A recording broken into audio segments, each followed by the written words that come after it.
kepada pimpinan adalah wajib sebagaimana firman Allah surah Al-Nisa ayat 59. Wahai orang. Halo semua, nama gue Topan dan welcome back to my channel.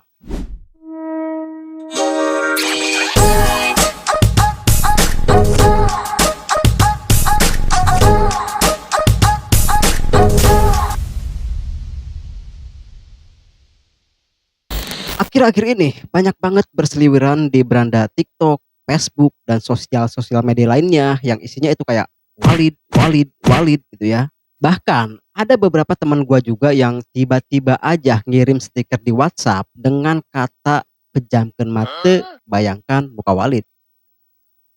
Nah jujur, gua awalnya juga bingung banget gitu ya. Kok FYP TikTok itu isinya kayak muka orang tua bersorban terus berjenggot. Dan yang bikin gua lebih penasaran lagi adalah komentar-komentar dari netizen ini, Mang. Kayak Walid Nadewi boleh, terus di bawahnya itu ada yang jawab gitu ya. Nah, sos Walid dah layu. Gua mikir sebenarnya ini tren apa sih gitu ya? Kok bisa sampai rame banget? Nah, dan setelah gua riset-riset lagi, ternyata tren tersebut itu lahir dari sebuah film series berjudul Bid'ah. Bid'ah, gua juga kurang paham gitu ya. Pokoknya film tersebut itu merupakan sebuah series original dari View Malaysia. Dan alhasil karena penasaran gitu ya, akhirnya gua pun memutuskan lah untuk menonton film series tersebut, Mang. Dan lumayan lama juga gitu ya. Ada 15 episode kalau gak salah. Nah, lalu dari situ gua jadi ngerti nih, kenapa si Walid ini pun itu bisa seviral itu di media sosial. Tapi sebelumnya, buat kalian yang belum nonton series ini, gua saranin buat nonton dulu gitu ya. Karena mungkin di sini gua bakal sedikit spoiler.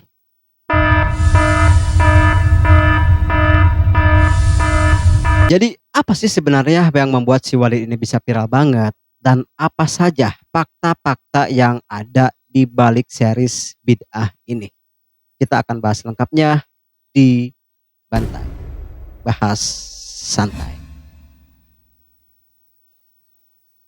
Jadi Mang, film series Bid'ah ini adalah sebuah film series asal Malaysia yang sedang banyak diperbincangkan di media sosial terutama di TikTok. Film yang terdiri dari 15 episode yang mana masing-masing episode itu berdurasi kurang lebih 30 menit ini sukses dan tembus mencapai 2,5 miliar penonton semenjak rilis pertamanya di tanggal 6 Maret 2025 kemarin. Series drama tersebut itu menceritakan tentang sekelompok keagamaan atau sebuah sekte sesat yang dipimpin oleh seorang laki-laki tua bernama Walid. Dengan sosoknya yang karismatik, dia mampu mendoktrin para penduduk kampung di sana itu untuk menjadi murid atau pengikutnya.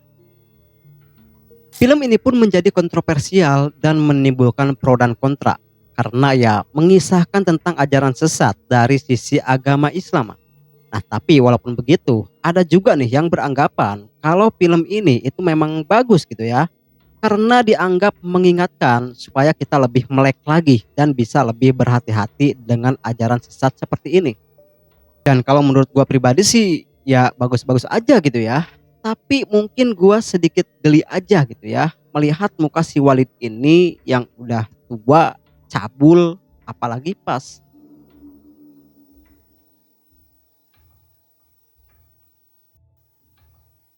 Karakter Walid sendiri itu diperankan oleh seorang aktor bernama Faizal Hussein yang sebenarnya ganteng gitu, Mang.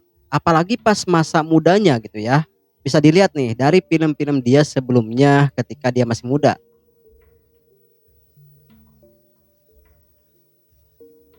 Di dalam series Bid'ah ini, Faizal Hussein itu berperan sebagai karakter bernama Walid Muhammad, di mana dia menjadi seorang pemimpin di dalam sebuah kelompok keagamaan atau sekte sesat bernama Jihad Ummah.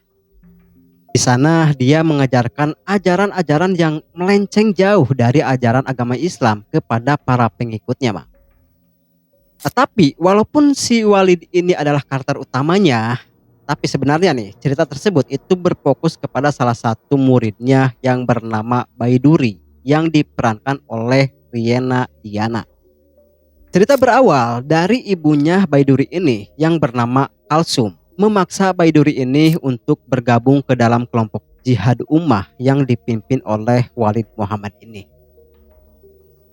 Karena itu adalah perintah sang ibu, ya mau gak mau Baiduri ini pun menurutinya, Mang. Tapi setelah beberapa lama berada di dalam kelompok tersebut, Baiduri ini itu merasa kok ada yang aneh dengan ajaran si Walid ini.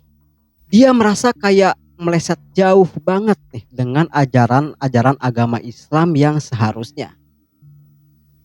Lalu permasalahan pun mulai muncul ketika seorang pria bernama Hambali yang merupakan anak dari kepercayaannya si Walid bernama Abi Saifullah.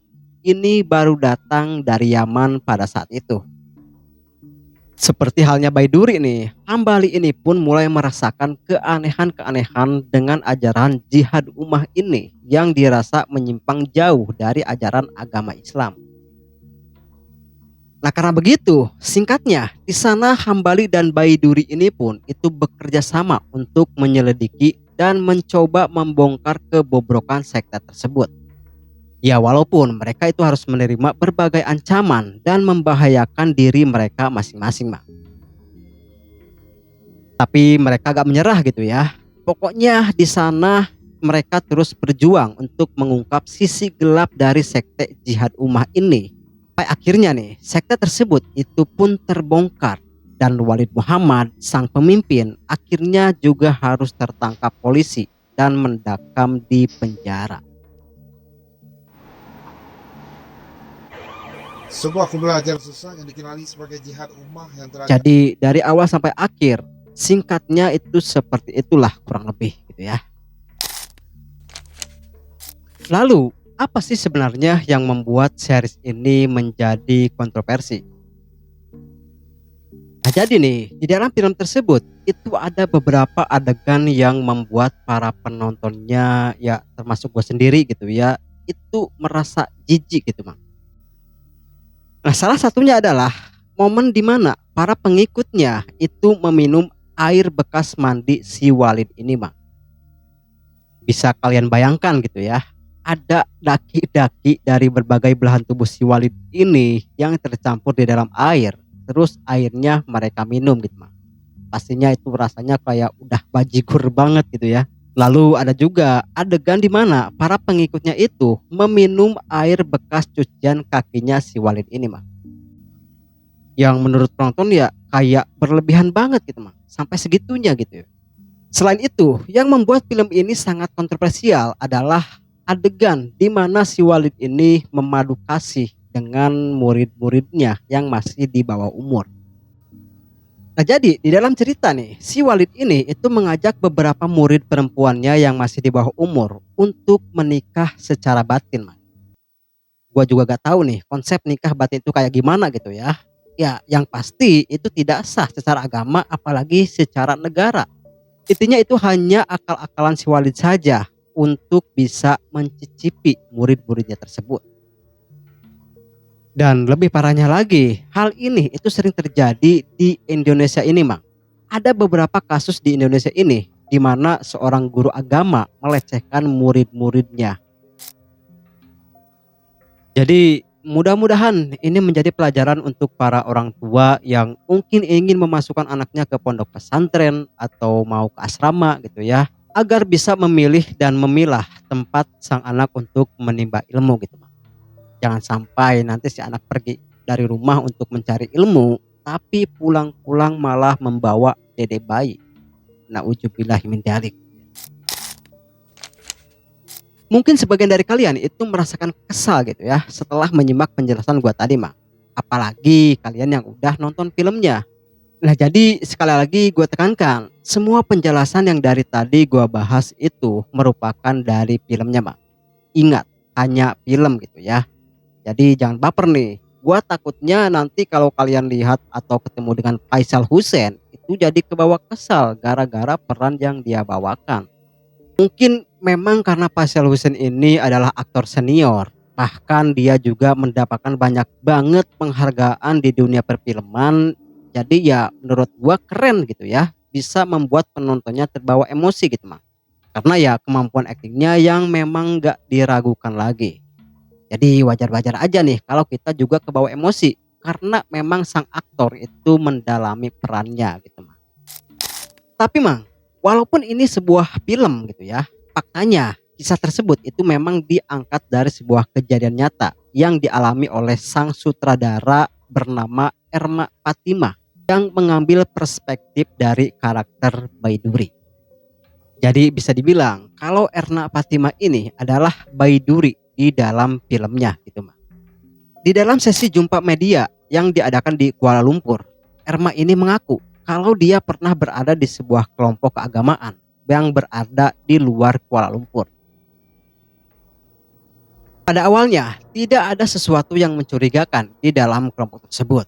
Nah, tapi suatu hari dia mendapatkan sebuah pengakuan dari beberapa murid yang berada di sana kalau mereka sudah ditiduri oleh beberapa oknum yang berada di sana, Mang. Dan dari beberapa murid yang memberikan pengakuan tersebut, itu semuanya masih di bawah umur, antara 17, 18, dan 19 tahun. Jadi menurut dia, aliran-aliran tersebut itu memang benar-benar adanya, Mang. Jadi dia berharap nih dengan adanya series bid'ah ini bisa menjadi tamparan bagi orang-orang atau kelompok-kelompok tertentu yang melakukan hal-hal di luar norma dengan berkedok agama. Lalu, apakah di Malaysia sendiri itu juga sempat ada sekte agama sesat yang berhasil diekspos? Jawabannya ada, Mak. Seperti yang baru aja terbongkar kemarin pada tahun 2024, sebuah sekte terlarang yang mengatasnamakan agama bernama GISB atau Global Ikhwan Service and Business, di mana ratusan anak rentang usia dari 1 hingga 17 tahun diduga menjadi korban pelecehan seksual oleh oknum-oknum yang berada di dalam kelompok tersebut. Di sana polisi kemudian menangkap 171 tersangka termasuk guru dan pengasuh. Dan dengan begitu, polisi pun berhasil menyelamatkan sekitar 400 anak-anak dan remaja yang berada di dalamnya. Dan yang paling terkenal di Malaysia itu adalah jauh sebelum GISB ini berdiri, ada seorang pria yang biasa dipanggil Ayah Pin. Gak tanggung-tanggung, di sana dia itu mengaku sebagai Tuhan kepada para pengikutnya. Yang pada saat itu memang pengikutnya juga banyak banget gitu, Mang. Nah karena begitu, di sana Ayah Pin ini pun mendirikan sebuah kerajaan bernama Kerajaan Langit dengan sebuah teko raksasa berada di halaman kerajaan tersebut. Dan kalau kalian ingat nih, di Indonesia pun itu sempat ada beberapa orang yang mengaku sebagai Tuhan atau Rasul gitu ya, dan mendirikan kerajaannya sendiri gitu. Salah satunya adalah Lia Eden. Nah, dia mengaku kalau dia telah menerima wahyu dari malaikat Jibril untuk menyebarkan sebuah agama baru. Di sana dia mendirikan sebuah jemaat bernama Salamullah untuk menyebarluaskan ajarannya, Mang. Selain itu, dia juga mengaku nih kalau dia adalah titisan Bunda Maria dan ditugaskan oleh malaikat Jibril untuk mengabarkan kedatangan Yesus Kristus. Jadi Lia Eden ini tidak terpatok ke satu agama gitu, Mang ya. Jadi katanya nih, dia akan menyatukan agama Abrahamik, Judaism, Kekristenan, dan Islam dengan agama Buddhism, Jainism, dan Hindu di Indonesia. Sehingga dari perpaduan agama-agama besar tersebut, itu akan terlahir sebuah agama baru yang jauh lebih besar. Dan kayaknya nih, kasus Ayah Pin dan Lia Eden ini pun itu akan sangat seru kayaknya ya, kalau kita bahas di satu video, Mang. Nah, jadi menurut kalian mana dulu nih yang harus gua bahas? Ayah Pin atau Lia Eden? Tulis pendapat kalian di kolom komentar. Dan itulah akhir pembahasan kita di malam hari ini mengenai si Walid ya. Gimana, apakah kalian sudah terwalid-walid? Terima kasih buat kalian yang sudah menyimak video ini sampai di sini, dan jangan lupa untuk subscribe, komen, dan share video ini ke teman-teman kalian. Like video ini kalau kalian suka, dan dislike video ini kalau kalian gak suka. Nyalakan juga notif kalian karena akan ada banyak video-video pembahasan lainnya dari channel ini yang pastinya akan sangat menarik buat kalian simak. Gua Topan, sampai jumpa di video-video pembahasan berikutnya. Bye bye.